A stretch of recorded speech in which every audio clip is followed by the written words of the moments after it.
I'd like to take a moment to introduce Brandon Cook and Taylor LaBarbera. They're going to be leading off this new Flourishing series together, and their focus tonight is going to be on courage, which I'm really feeling is such a timely way to, such a timely distinction to lean into.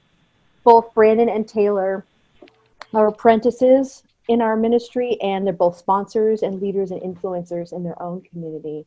And we're so honored to have you both with us tonight.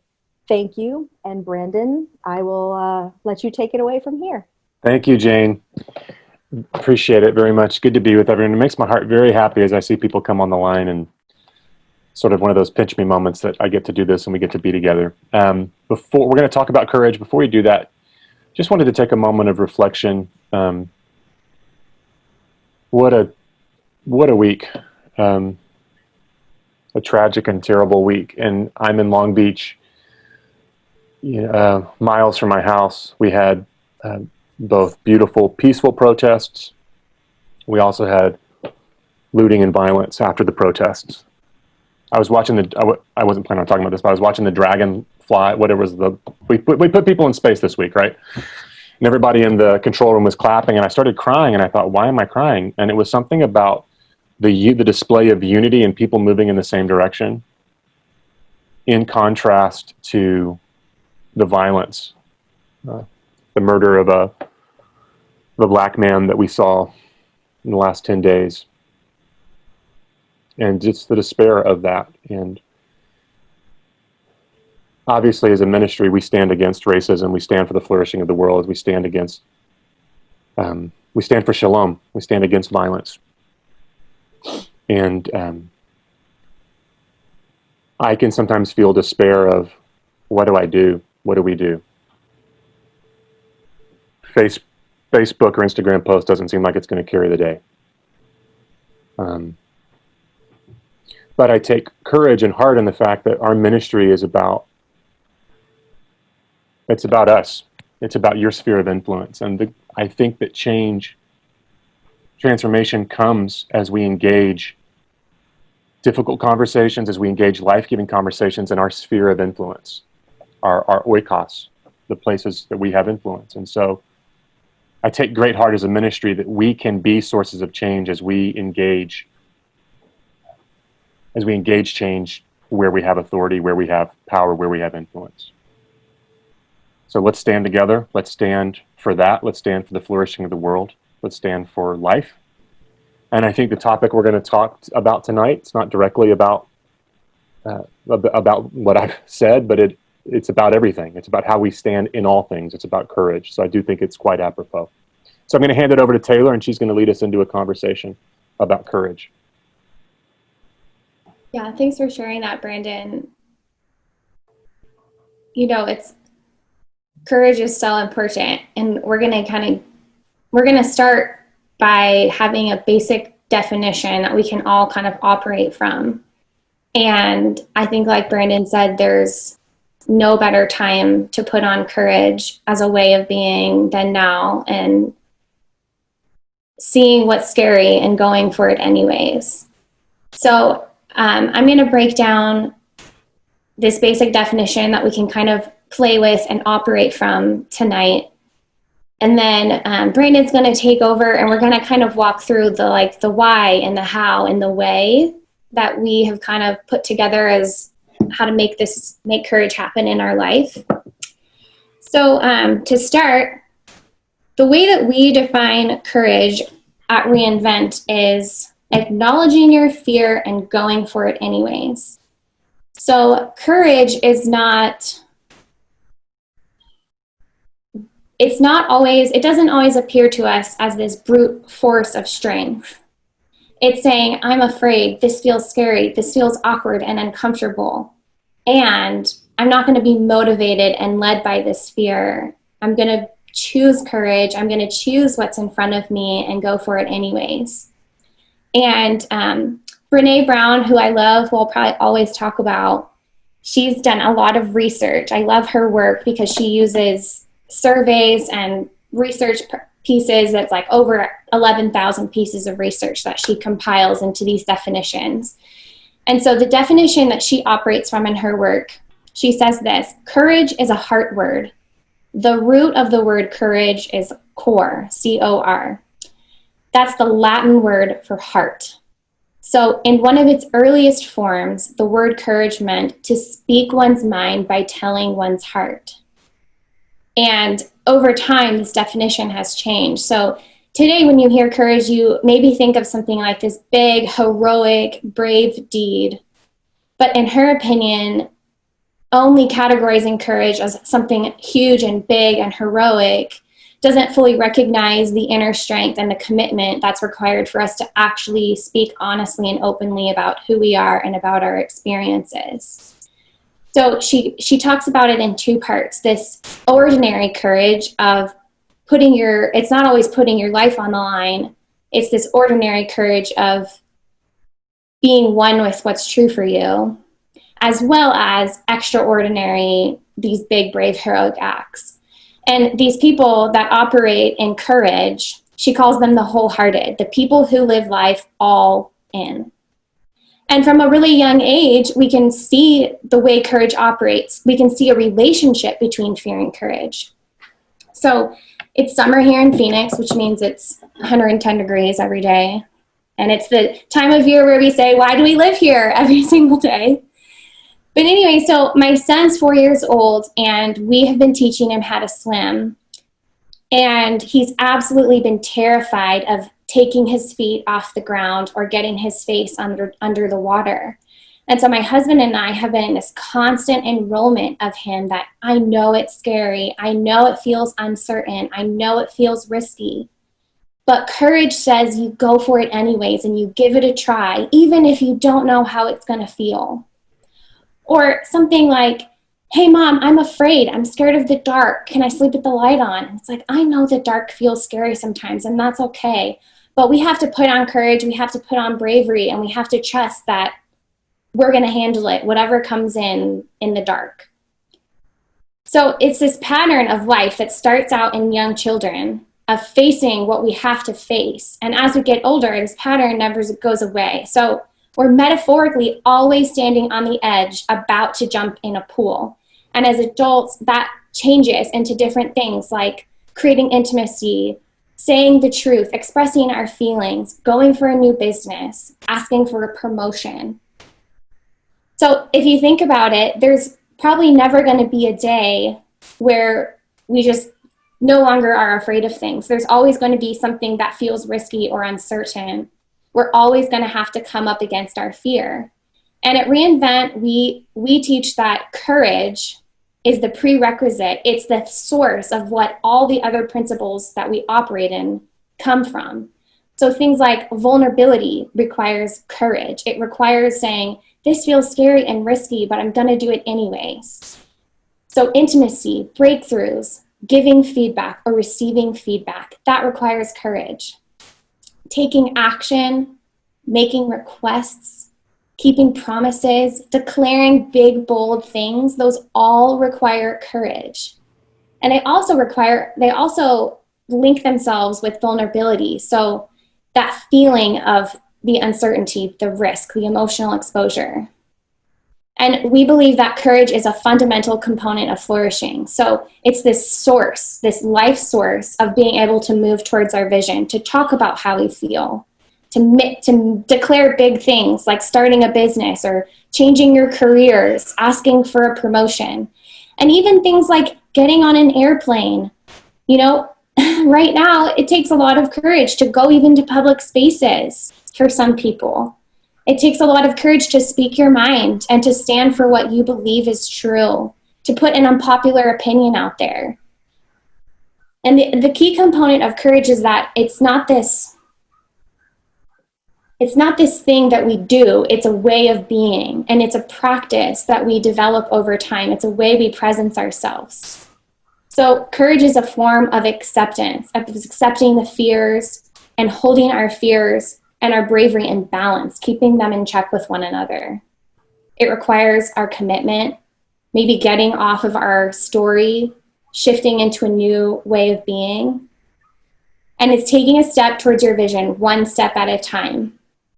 Taking your feet off the bottom of the pool And as we do these things, we're welcoming our fear and anxiety and reframing it as we're on the cusp of something huge and exciting in our life.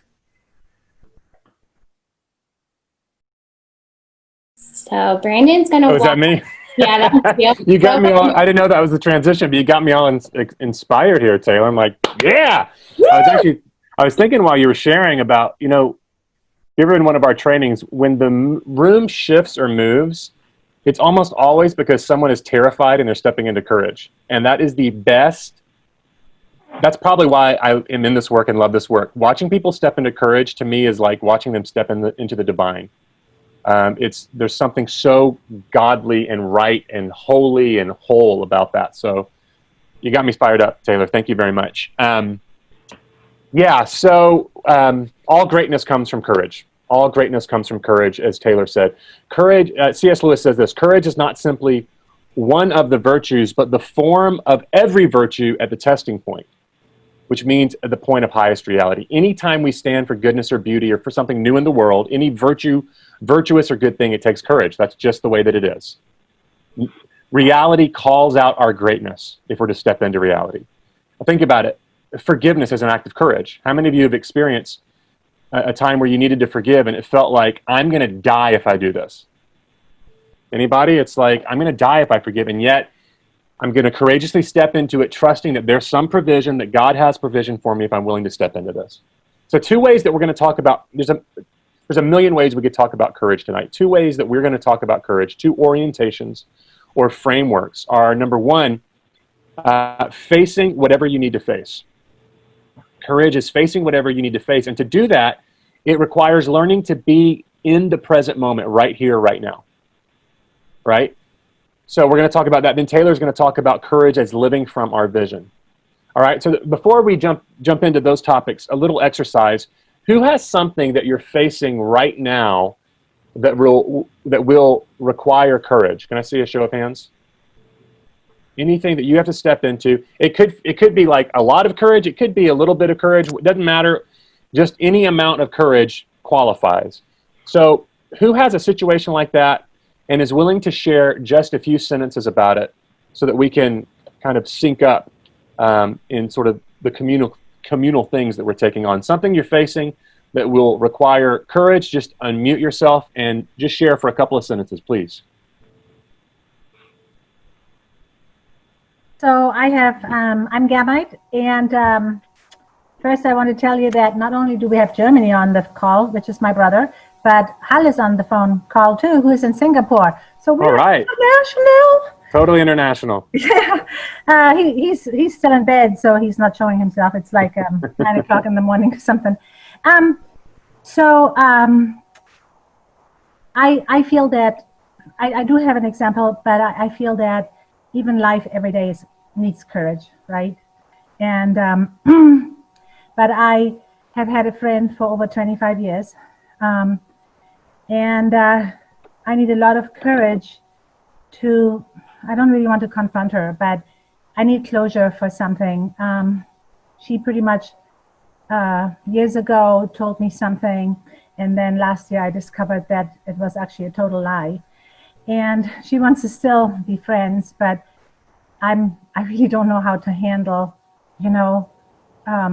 she first of all tried to protect our friendship, but it really killed our friendship. And then, 6 years later, I discover it was really a lie. And so it's like she put our friendship on the butcher block. And I think about this all the time. And when I think about writing her letter, even talking about it, I'm so scared. I'm scared because this is going to be like a step of faith that I need to, somehow get closure, whether I'm just going to share to her, I do not know how to handle the situation. I love you. I care for your family, but I don't know how to handle this. And I don't know whether we can ever be friends again. Yeah. Jeremiah, thank you so much for sharing that. And you're beautifully surfacing part of the reality of courage. If we don't know how to do it, it feels awkward. I mean, raise your hand if you can relate to what she's saying, like the unknown, don't know how this is going to go. I love the vulnerability with which you shared that. And yeah, if we knew how it was going to turn out, it wouldn't require courage. And so thank you. That's a beautiful example. We're going to work with that in just a moment. Jeremiah, you're going to have an opportunity to dig deeper into that. Who else? Who has an example of something that's going to require courage? I have a daughter that's been staying with us during the the lockdown and everything for the last 3 months. But she lives in New York, and she's leaving on the 4th. And I'm terrified. She's only 20 years old, but that's her life. And I trust God that He's gonna be with her, but that doesn't really settle things for me. I don't know why. It's the most frightened I've ever been in my life. Wow. Thank you, Adam. That is real. How does it feel to share that? What does it feel like to put that out in the world to us? It hurts. Yeah. I'm sorry. No, don't apologize. It's beautiful. It's a beautiful and holy thing you're sharing with us. Thank you. And you're actually exemplifying the courage in this moment. And you're revealing one of the practices, which is just throwing yourself out there and letting other people be with you in it. Mm-hmm. It's beautiful. So thank you very much.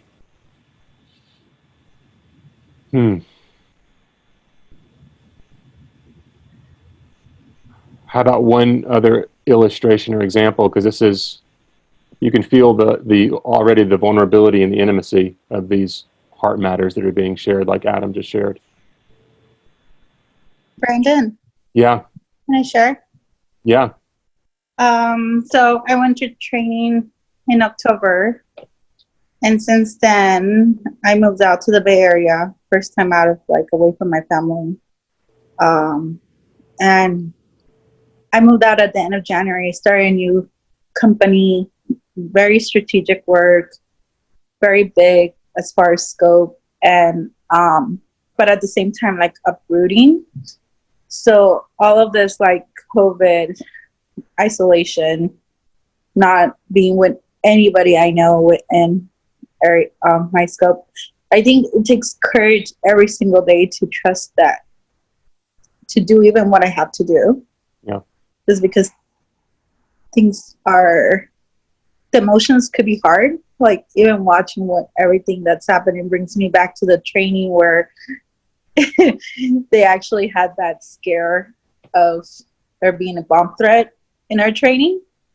Yeah. And how crazy things could happen around, but just having that serenity every day to do what needs to get done.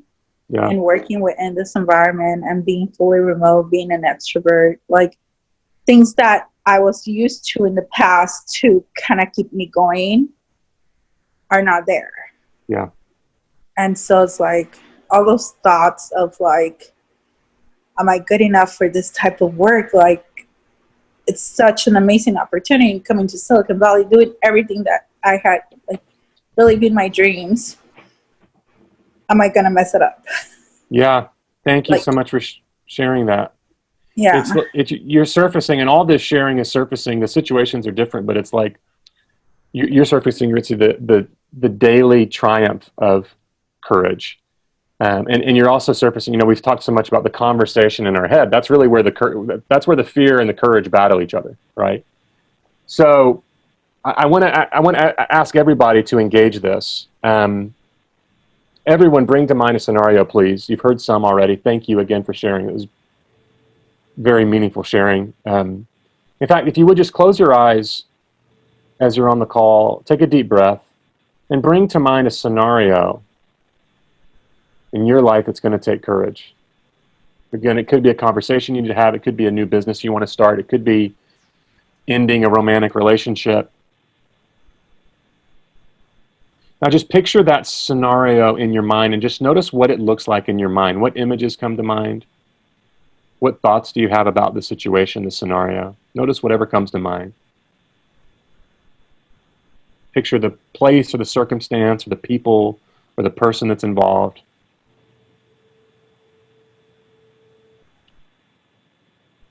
And as you look at and you think about this person or the situation, what emotions or thoughts are stirred up in you?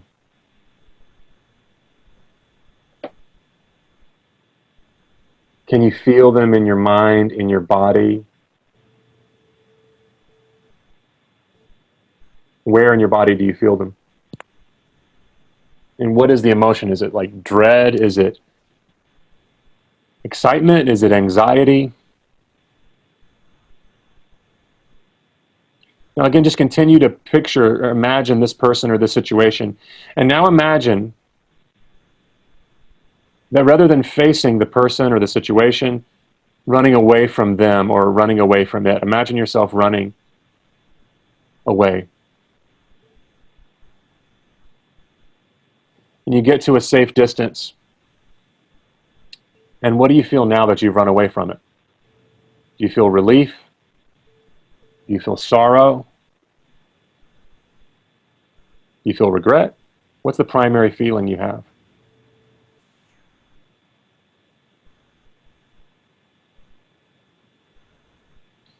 And after running away, can you feel that part of you, some part of your heart that's beating louder, the part of you that's made to take on great things?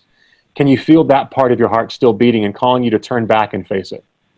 In fact, now imagine the same scenario and imagine facing it. What does it look like for you to face it right now in life? What's the first step as you face it?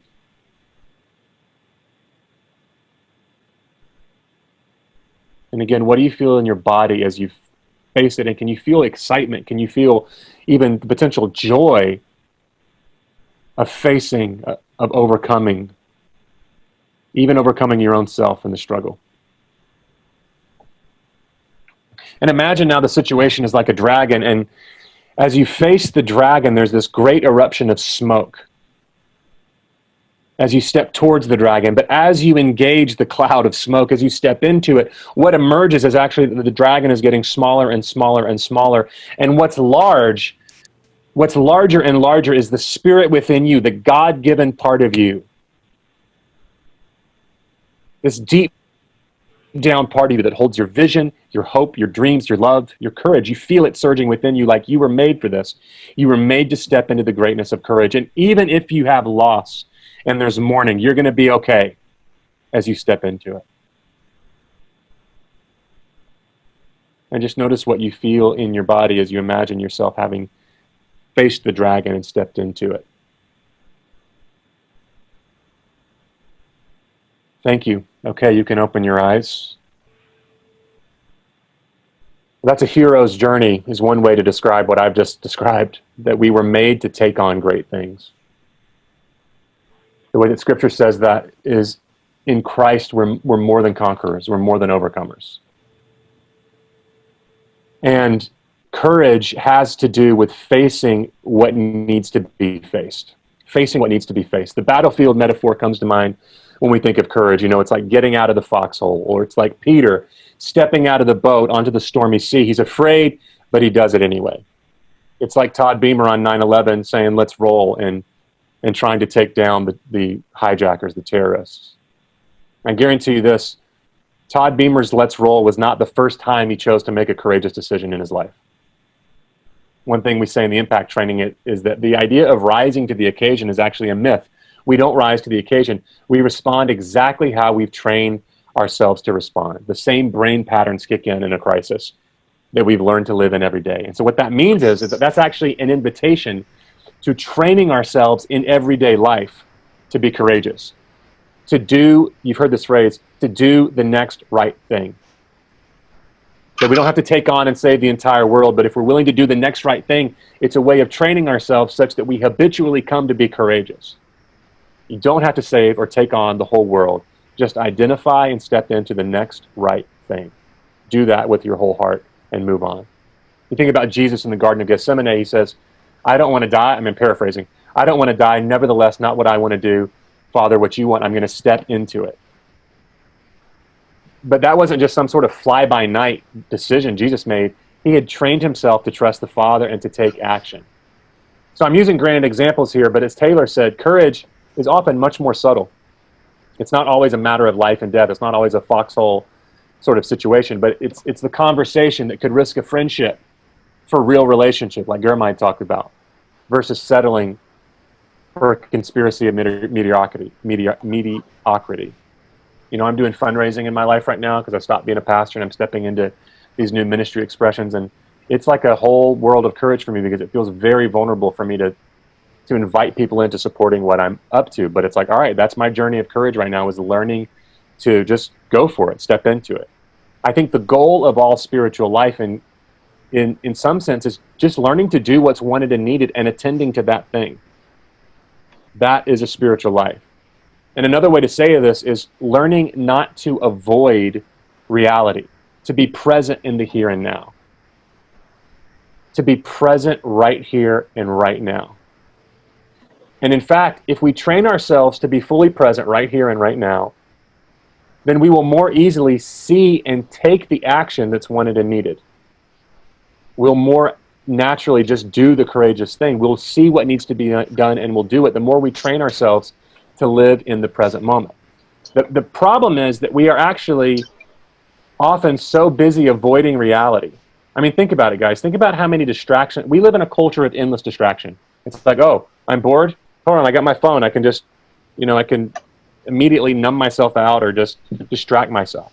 So the first discipline we want to ask you to engage tonight is like the staging ground for courage. It's the foundation for courageous life, which is learning to be right here, right now. Now, let me explain what I mean by that. I think that all of spiritual life, certainly as Jesus describes it, is learning to be present right here and now. And again, that takes courage. Think about the Sermon on the Mount. What did Jesus say? Don't worry about tomorrow. I'm paraphrasing again. Tomorrow's got enough worries. You learn to be right here. Because right here and now is the only place where you can be, where you can actually be present with God. Think about your life. How much time do you spend fixating on the past or anxious about the future? And Jesus' invitation is, no, just learn to be right here. This is where I am. In the book of John, I think it's John, Jesus says, I only do what the Father tells me to do. Think about what he's saying. It's like only right here and now. It's a daily, moment-to-moment awareness of what God's doing. It's the sacredness of this moment. A few weeks ago, I think it's actually probably months ago now, we talked about breath prayer as a way of just practicing being right here, right now, in the moment. And so here's another practice, and this is very simple. It's maybe the most simple practice that we've talked about. Schedule. I think someone is, if everybody can make sure they're muted, I'm getting some sort of background noise. So if everybody just check their mute button real quick. Here's the practice, okay? Schedule unhurried time for your brain to think. Schedule unhurried time for your brain to have time to think. That's it. That's the practice. So what we're going to do for the remainder of this call is we're just going to sit here and we're just going to think. You can look at each other. We're just going to be, I'm just kidding. That would be wonderfully awkward though, wouldn't it? Now, this is something you have to practice on your own, but I'm serious about this. Listen, I want to flesh this out a little bit. If you will do this, if you will schedule time for your brain to just be present in the moment and think, I'm asserting that you will live more courageously. Because you will become so intoxicated with being in the present moment that anything that you're avoiding that you need to face, you'll just desire to face it and not ignore it. So time to think. I want to flesh this out. Let's talk about it. Blaise Pascal said that all of humanity's problems, and Taylor, I'm aware of my time, so don't worry, I'll land the plane. Blaise Pascal said, all of humanity's problems stem from man's inability, that's an important word, inability to sit quietly in a room alone.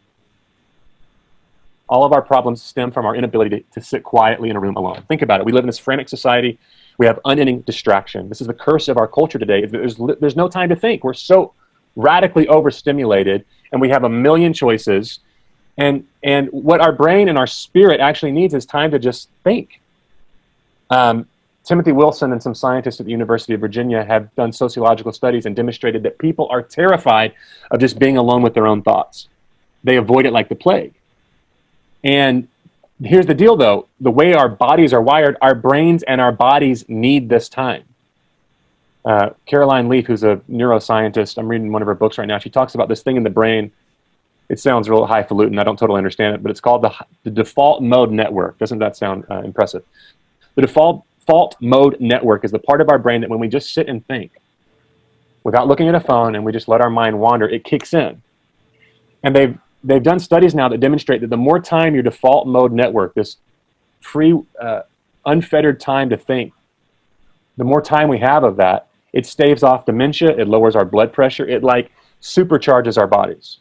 So my challenge is increment time in your day where you just sit, learn to waste time, because it's not wasted time. It's a critical part of allowing the Spirit of God to work in your mind. Just let your thoughts wander. Breathe in deeply for a count of 5. Slow your breathing down. Breathe out through your nose for a count of 5. Learning to be in the moment like this will become an addiction, because you'll become, in the good sense, you'll become aware of anything that's keeping you from that present moment. And you'll get accustomed to facing what's keeping you from being in the moment. Like if you're avoiding a difficult conversation, it's like if every time you slow down, this thought is on your mind, something that you're avoiding, it's like, I need to step into this situation. I need to be courageous in order to maintain my honesty and my own integrity, my peace in this moment.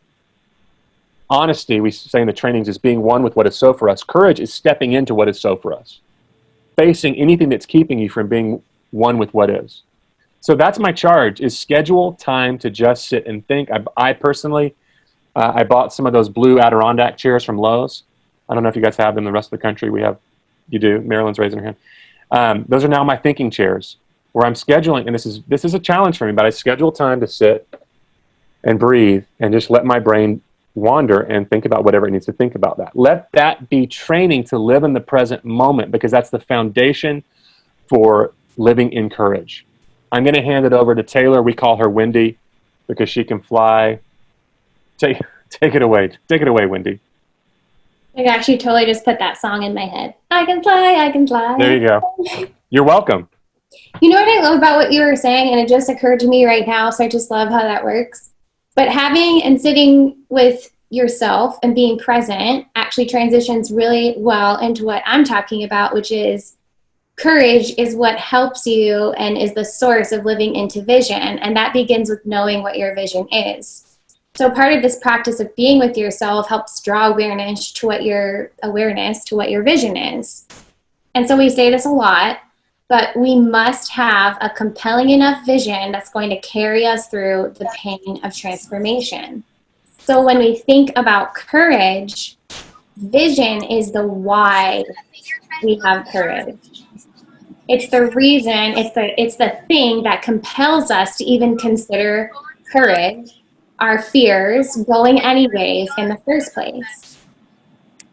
So there's 2 parts that I think are related to vision. So the first is, and I think someone unmuted themselves again, so everybody just check real quick and see if you're on mute or not. All right, well, we'll just keep going. Okay, so the 2 parts are why, like, so the why is the vision, and the second part is the how. So how do you have courage?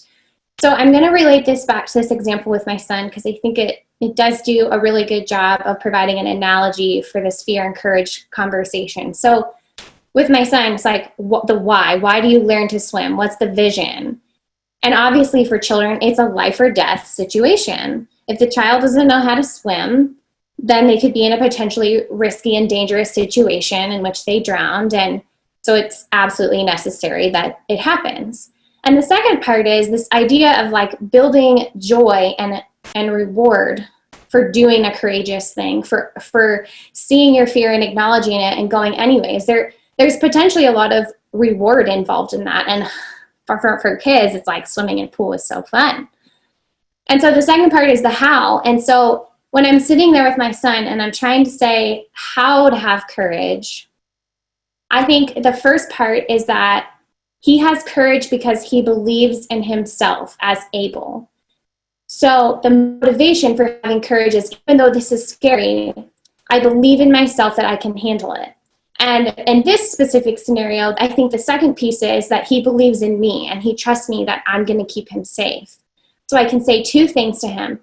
1, you can have courage because I know you can swim. I've seen you do it. All you have to do is pick your feet up off the ground and hold your breath and go for it. And 2, I need you to trust and believe that I will not let you sink. I will not let you down. You have to trust on me. And so as adults, we see this play out in the first part as courage requires that I practice trusting myself. And I believe that no matter the outcome, that I will be able to handle it. And so just this gentle reminder that we believe failure is just feedback. And so I can have courage and it blows up in my face. I trust that no matter what the outcome is, I can handle it. And I think a really important distinction that sets what we do apart is that the second piece of that for us as adults, that we believe that we can have faith in God, that his promises are true to us. And I don't mean that in a prosperity gospel way that if I have a vision to have a multi-million-dollar business, that God's just going to reward me and he's going to make it happen no matter what. That's not what I mean. But I mean this deep trust that in my success or failure, that I am worthy, that I am loved, and that I am deeply held by a Father who loves me. And Brené Brown makes this distinction when she talks about worthiness. That is so true in Scripture. Worthiness doesn't have prerequisites.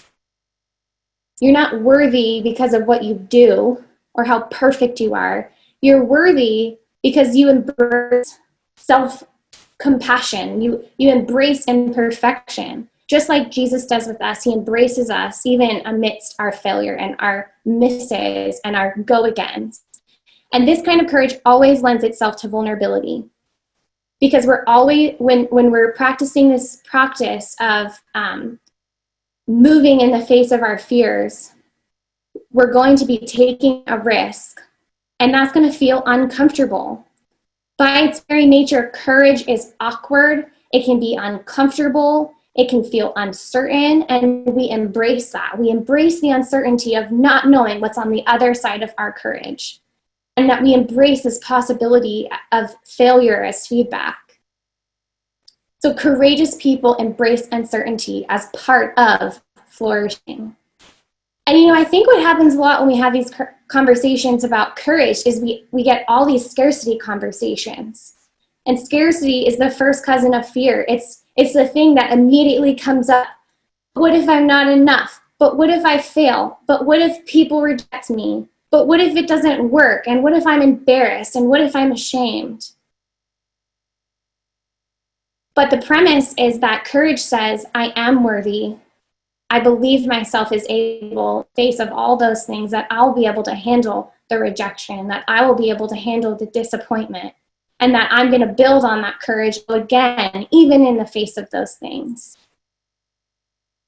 So I'm going to ask you to close your eyes again, and I'm going to walk you through this really brief. Let's say it's a really brief opportunity for you to do what Brandon's talking about, being present in the here and now. So close your eyes for a moment and just take a deep breath. Sometimes I forget to do that. Okay, so working with what you envisioned earlier, as Brandon was having you imagine something that's requiring courage right now, just bring that back to mind. Recall what came up for you as Brandon guided you through that imagery. So remember, as he was talking, he was asking you to notice and welcome your fears and your anxieties. Just let those emotions bubble up again, what it feels like to be afraid, to acknowledge your fears and your anxieties. And maybe as he was talking, you felt victory or you felt joy as you imagined what it would be like to conquer, to have victory. Just let those emotions bubble up again. In ancient Hebrew, the word for fear is yira, and it has three meanings: fear, awe, and reverence. It can be used interchangeably to define these singularly, but it also carries the possibility that we can have an experience where there is no boundary between fear and awe and reverence, all of which show up in one merged experience. We don't have an equivalent word for this in the English. But yira also means to see. To see, it's tied up with this definition of awe. And it teaches us to pay attention to reality. It serves as a warning to us of what's at stake. So what if we shifted our attitude from fear as paralyzing into fear as awe and reverence, that we are up to something big in our life. Something big is at stake when we're experiencing these things, and we welcome them as awe and reverence. Fear can be paralyzing or it can be clarifying. And how much love and courage you allow to rule your heart determines which way you'll go. And as scripture says, perfect love puts fear where it should be. It's a part of us with something to say, for sure, but it's not at the head of the table. It's not at the helm of the ship or in the driver's seat of the car. The leader in our life, the place at the head of the table is for love. Life isn't safe, and courage isn't comfortable. As you embrace courage, you are embracing uncertainty. You are embracing awe and reverence for what's big in your life. Welcoming fear and anxiety as something exciting that you are stepping into means you're accepting it. You're not resisting it. You're not judging it. It also means that you're acknowledging yourself as able. You're trusting in yourself that you'll be able to happen whatever the outcome is. And you're acknowledging that you are worthy and that you are loved. And that means that you play life big. You play life all in. All right, you guys can go ahead and open your eyes. So I do that to kind of just bring to presence this experience that you're having in the present moment. The shift that you notice as you recognize this fear and anxiety in life of something important, acknowledging awe and reverence. So it would be totally miss of us if we did all of this and it didn't compel us towards our vision. Sometimes we just get so caught in wanting everything to be 100% perfect, to be 100% have the right next step. But fortune really favors the bold, and I don't mean reckless, but having the courage to take a risk. And so Jordan Peterson, like him or not like him, he has this really awesome premise that he sets out, which is, if you keep coming up against failure as feedback in your life, perhaps you're aiming too high. And what he means by that is not that you're shooting for something too big, but that actually by aiming your goal a little bit lower, you'll actually be able to take a step in the direction you're wanting to go. So that doesn't mean you throw this vision away. It just means you stay present in the moment with what you can do today in the present moment, what task you can do today. And so we call it chunking. So it's this concept of breaking a really big vision down into these manageable tasks. You know, this whole idea of dom swimming, it actually makes me really emotional because it was really painful for Nathan and I to go on this journey with him. Because we'd get in the pool and we knew that he was so able and so capable of swimming, and he was so paralyzed by his fear that he wouldn't let his feet off the ground. And there was this moment where he and I were just in this stalemate, and I was asking him to swim to me because I knew he could do it. And he was so afraid. And he was quivering, like absolutely just shaking and paralyzed by this fear. And I said, Bud, I get it. Like, it's so scary to you. You don't know what's going to happen. Like, I need you to trust me. I need you to have courage. And I wouldn't let him get out of the pool until he faced his fear, because I recognize how these things work in our life. When we're not willing to take one step, it becomes bigger and bigger, and this demon just grows in your life, and it becomes this unsurmountable task. And I wasn't going to let him not participate in life that way, you know. And so the thing with him is that he didn't swim in a day. It took weeks, every single day, of really small practices. Like, we'd get in the water and we'd practice scooping, and he'd put his hands on the bench and we'd practice kicking. And we're both crying together as he jumps towards me and embracing. And we were like literally crying together. And he was like in the midst of like, I'm still scared, but I did it. And I'm so proud of myself. And I was crying like, you did it. Like, you had courage, bud. Like, that's this big, beautiful thing in life. And so what happens is courage grows over time as you accomplish one task at a time.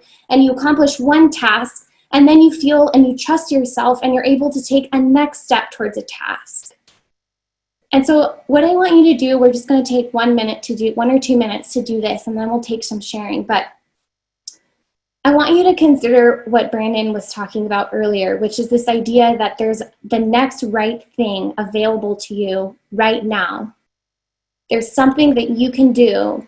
If it's as simple as just being in the water and scooping your hands and getting a feel for how that feels, but just being playful and trying something new on. You know, if it's something like creating more intimacy with your spouse, what's a small task that could open up for you in your marriage? Is it saying I love you? Is it giving a hug? Is it calling a friend today and reminding them how much you care about them? Or maybe it's big. Maybe it's this idea that you're wanting to start this business, but you don't know where to start. Or you have an album you want to finish, or a book you want to finish writing. And so maybe it starts with writing the first page, or putting a lyric down, or writing a business plan, or committing to a time to write a business plan.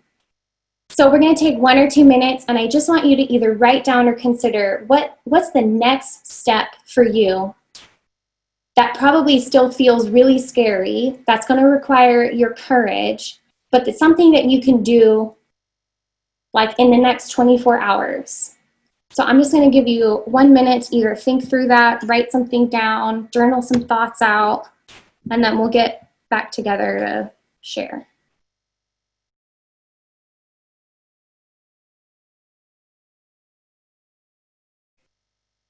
All right, thanks guys. So we're just going to open it up for the last 5 minutes of our call.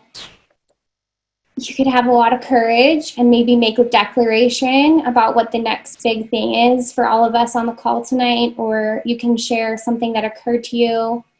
We've only got a couple minutes left, so just try and be as succinct as possible. But we just want to hear from some people about what they're taking away from tonight's call.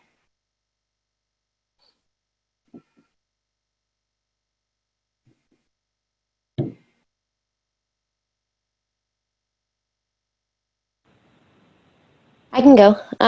This is Kim. I am normally in Massachusetts, but I'm currently in New Hampshire, actually. I've been thinking, I've been literally just sitting in grief for the last 5 days about everything that's been going on. And my sister's husband is a police officer, and I've been very aware that I'm sure she and him are both experiencing a lot of, we just have very different views on things. And so I've just been thinking about her a lot, and thinking about having anxiety about if some of the things that I'm posting are making her feel like I don't think Scotty's a good cop, because that's not the conversation. And anyway, all to say, I was realizing that I feel very disconnected from her and worried about our relationship, and making up stories in my head about how she's viewing me and what I'm sharing, and her making up stories about what I'm thinking. So for me, I think a step of courage would be to simply send her a text. So I'm going to send her a text in the morning and basically just say I imagine this time is hard for you, and there's a lot of emotions for everyone right now, and I just want to remind you that I love you. So awesome, Kim. Thank you. You're totally landing on the idea of the next right thing. It's you don't have to have the whole thing figured out, just the next right step. It's a beautiful example of that. Thank you for sharing. Who else has an example, something that's next for you, or something you're taking away from this call? Bonnie, are you talking? You're on mute. Or we can't hear her. She's off. No? No, we got you now. Yep, you're good. Okay. So as I was going through this exercise tonight, there were a couple of different examples that came to mind, but what stood out to me was actually a declaration that I made back when I was at reInvent about reaching out to my dad. And I actually had done that right after Christmas. I found a letter that I had written to him 30 years ago, and I gave him a copy of it, just to follow up and hopefully to try to engage him in conversation. And I've been having all these conversations since I gave it to him because he's never mentioned it. And I've been afraid to bring it up. And so I need to reach out and take that courage and bring up that conversation and try to engage with him. Beautiful. Bonnie, thank you. Thank you so much for a beautiful example of stepping into it. And I think you're one of the things you're surfacing, you're revealing is that we never arrive in this, right? Like you took action at the training. You didn't arrive. It's not settled. You're taking another action. And this is the game of transformation, is that it's a way of being. It's and what works in one moment may not work next time. So it's like a constant balance and adjustment. But if we live that way, then life becomes an adventure. Life becomes a romance. Taylor and I, and we want to thank you and Jane, we want to thank you for being here. We love this grad base. We love getting to work with you on behalf of Reinvent Ministries. Thank you for who you are and the stands that you are. You can change the world. You don't have to change the whole world, but you can help transform the places where you live. So let's just double down on this idea as we close the call. Two things. Courage is what leads us into greatness. Nothing great is done without our willingness to choose, and it is a choice. As Taylor said, you're waiting around for fearlessness, that may never happen. You can choose at any point to step in, to throw yourself in front of the room, or to throw yourself into the pool and choose the greatness of courage. And so just as we've said tonight, deal with whatever's next for you, the next right thing, whatever that is. Don't get overwhelmed by the million steps. Take the one step that needs to be taken. If you learn to do that, you'll learn to live in the present moment.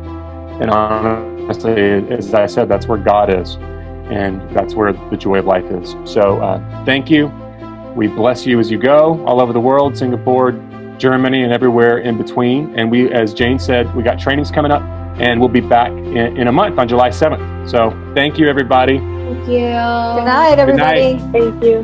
Thanks, Brandon. Thanks, Taylor. Good night. Pleasure. Thank you.